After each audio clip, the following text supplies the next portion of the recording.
intensifier suñu coopération mais est-ce que si sa gis-gis ma ngi am impact ak est-ce que ay njiitu réew premier ministre yuy tukki di dem si dëkk yi rek di signer ak ñoom ay convention ay accord mën na tax ñu ne am nañ seen déggoo ak ñoom et que sur le plan économique vraiment dina am impact si réew mi. xam nga ñoom dañuy indi benn concept bu creux mooy l'endogénéisation de notre économie ñoom dañ ne ñoom fii la ñuy démarrer. bi ñu toog ba jàkkaarloo ba freiner lépp dama ba xam ne affaire yi mënatul ne léegi ñu am outil ji wàllu ci biti te loolu pour vous le confirmer dañuy dem ci stratégie de gestion de la dette xam nga gis nga ñoom ñu dem Japon. gis nga leen ñu dem Chine. ñoom nee nañ ci wàllum dette façon bi ñuy lebee bokk na ci léegi yeneen mécanisme yu ñuy teg mooy comme ay au-delà de diaspora bond nee na ñoom léegi dañuy utiliser lu mel ni ay samouraï bond ñoom ñoo ko bind. samouraï bond mooy système mécanisme de kii la rek fële na la au niveau de Japon ak li nga xamante ne moom mooy ay panda bond boobu Chine la donc convention yi ñuy signé yan façon convention la est-ce que convention la pour que tey nit ñi mën a délocaliser seeni usine indi ko fii Sénégal wala ñu am fi ay succursales et cetera lii mooy mbir mi wala ndax ñoom dañoo dem signé ji ay convention pour que ñoom ñu mën a jox dëkk yooyu noonu seen entreprise yi fa ne yenn chantier yu mag fii nii Sénégal ça a commencé ak ki nga xamante ne moom mooy Chine à travers le projet grand transfert d'eau je pense chinois yi ñoom ñoo ko yor au détriment de CSE bi nekk di am ay problème ak yeneen ay CDE et cetera te nekk fii Sénégal un projet de je ne sais pas combien de milliards déjà en 2025 li ñu war a njëkk a déclencher c'est à hauteur de 156 ou 157 milliards. loolu lañ doon xaw a. waaw Macky Sall lay tukki di jël chantier di ko jox. waaw léegi lu tax chantier boobu mënuñu ko woon parce que man jàpp naa ne tey CDE ay CSE bu ñu defee benn consortium ils peuvent faire ce chantier. autoroute de l'eau bi mën nañ ko def. le montant est colossal hein. bien sûr mais loolu. fa 160 milliards comme 170. mais nga foog ne tey jii ñoom nga foog ne ñoom CSE et cetera bu ñu jëloon marché boobu ils peuvent pas te faire 20 000 emplois vite fait bien sûr. est-ce que ki am ay problème dàq presque 4 000. kooku boo ko joxee contrat wu montant boobu noonu mënul la defal 20 000 emplois wala 30 000 sax sur un projet. sans compter les projets. ba ci AGETIP sax waaw. bon mais les entreprises chinoises ni ñuy amee facilité ak Exim Banque Chine am financement rapidement mën a ñëw exécuter marché. ñii boo leen ko joxee mën na bañ a yomb suñu entreprise yi. ñii entreprise yi boo leen ko joxee entreprise sénégalaise yi. comme ay CSE ñoom Omar Sow la non wala. oui le frère de Yérim. ñoom Omar Sow yi ils ont la capacité. man boog loolu laa jàpp parce que mënuñu toll niñ toll nii di def ay kii en Afrique ak fu nekk am nañ possibilité lever ay fonds ci Exim Banque Afrique am nañ possibilité lever ko ci fonds norvégien am nañ possibilité lever ay fonds fu nekk ci monde bi mën nañ ko ils peuvent le faire.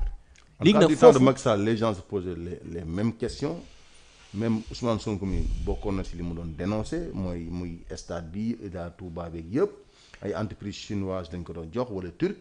man Omar Sow xaw ma ko honnêtement. oui benn jour seetaan naa benn interview mais sérieux ak méthode bi muy waxee man gis jàpp naa ne ñii bu ñu leen ak tamit li ma gis mu réaliser. à travers l'Afrique surtout. li ñu gis mu réaliser. may la moom bu ñu defoon consortium moom ak yeneen entreprise yu mag yi nekk fii nekk ci même secteur boobu noonu. ils peuvent réussir ce projet. technologie bi ñoom am nañ ko. main d'œuvre bi mu ngi fii Sénégal. main d'œuvre bi mu ngi fi. pare mën nañ def joint venture ak ay entreprises yeneen sax. bien sûr pour yenn technologie de pointe yi nga xamante ne egsiwul fii mën nañ def loolu. c'est ce qui est souhaitable d'ailleurs. maintenant nga xam ne dafay am transfert de technologie ouais. Ils peuvent te structurer ça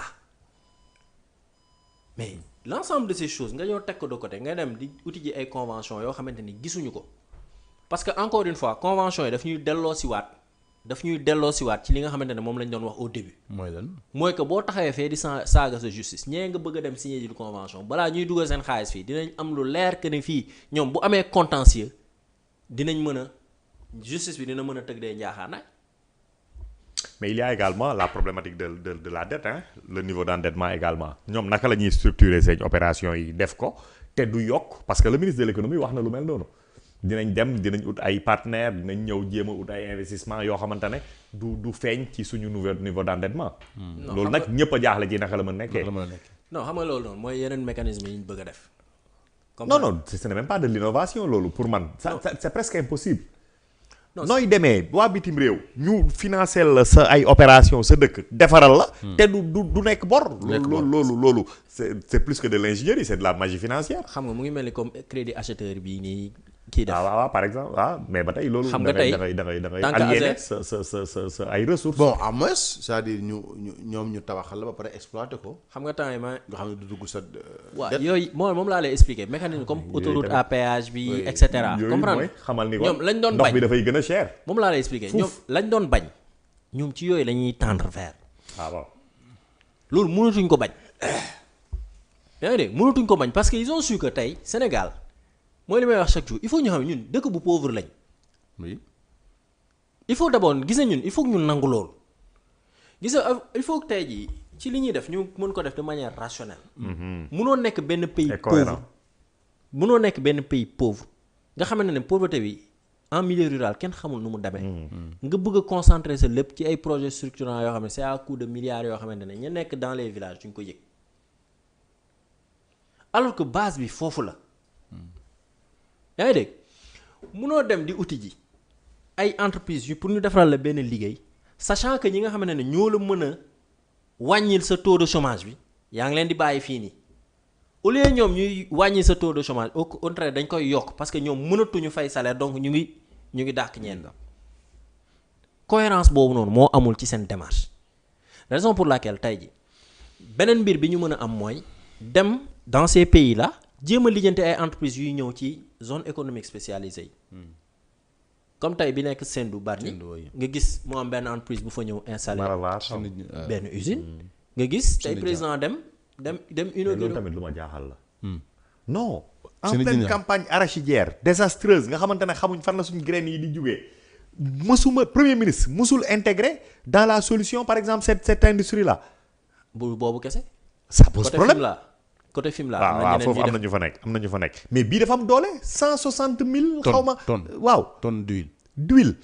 mais ñoom seen premier kii bi nekkul bii day supplanter Sonacos. du palme et dafa mel ni. mais est-ce que ñoom du palme j'ai l'impression que est-ce que ñoom du palme le président et son premier ministre ne sont pas sur la. mën nañ def tournesol mën nañ def leneen. moi j'ai l'impression que sur cette question le président et le premier ministre ne sont pas sur la même longueur d'onde encore dafa mel ni premier ministre d'accordul ak ñii. gis nga tey te su d'accordul ak ñii.